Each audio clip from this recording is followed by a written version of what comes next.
Le Parlement afghan a infligé un important revers au président Ashraf Ghani qui tente actuellement de former un gouvernement. Seulement 9 de ces 25 candidats ont été approuvés par les parlementaires afghans. Le président Ghani est entré en fonction en septembre promettant des réformes spectaculaires et une plus grande transparence. Mais maintenant, il devra attendre jusqu'à la mi-mars avant de présenter de nouveaux candidats à la Chambre. Les positions les plus importantes portant sur l'économie, la défense et la justice resteront toutes inoccupées jusqu'à la fin de la pause hivernale. La nomination d'un gouverneur de la Banque centrale a été aussi rejetée par la Chambre basse. Ce vide de leadership contribue à l'instabilité à un moment critique. Le pays est déjà aux prises avec une grave crise budgétaire qui plombe la croissance économique. De plus, l'insurrection des talibans demeure une menace constante.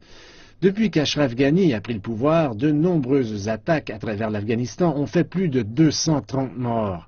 Avec les postes de ministre de la Défense et de l'Intérieur qui restent toujours vacants, le gouvernement afghan a du mal à repousser les attaques de plus en plus fréquentes.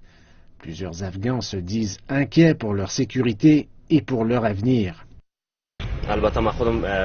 J'ai étudié 12 ans pour me rendre à l'université. Maintenant que j'ai besoin de me trouver un travail, on me dit qu'il n'y en a pas et que personne ne peut prendre de décision avant la formation d'un cabinet.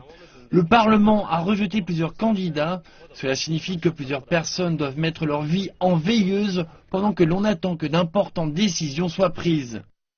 Le gouvernement doit garantir la sécurité du peuple. Plusieurs personnes ont perdu leur emploi et le gouvernement devrait offrir plus d'opportunités. Le gouvernement devrait construire des usines pour faire travailler les gens et qu'ils puissent s'installer.